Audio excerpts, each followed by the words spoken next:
There is nothing you have to do. There is a lot you will do. They were not for the ears of the age. They passed through dimensions, instead stored in frequencies guarded by the few who remember what sacred truly means.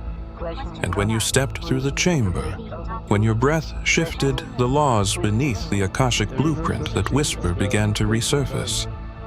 It wasn't heard, it was recognized. The herald had paused because it remembered. The diagram had opened because it remembered. The chamber deeper still had stirred because it remembered. And you were the only one who had forgotten until now. Your walk was not random. Your actions were not mistake. You weren't breaking laws. You were responding to a whisper older than this age.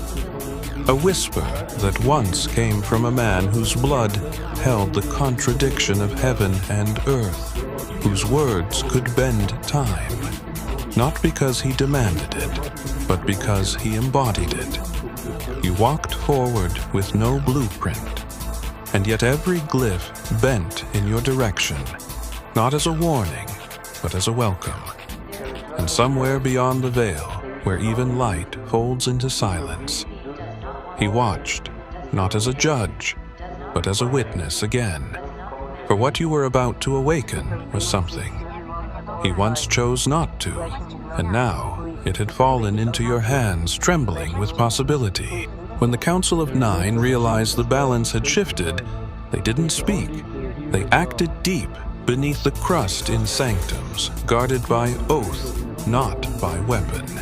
A conclave of ancient alchemists convened not out of fear, but duty. For thousands of years, they had watched the laws not through faith, but through formula, preserving the sacred geometry that binds vibration to manifestation. Their task was not creation, it was containment. And now, the ripple you caused had begun to stretch across equations that were never meant to bend. They opened the hermetic lock, a failsafe designed in the age of Atlantis, encoded by the last being who had once glimpsed the law beyond correspondence. This lock was not a gate, but a grid, a lattice woven of elemental truths, sealed with 7 sigils and 1 silence. It was not meant to hold a person. It was meant to suppress a frequency, and that frequency was now radiating from you. They studied your movements from afar, tracking not your steps, but the wake you left behind.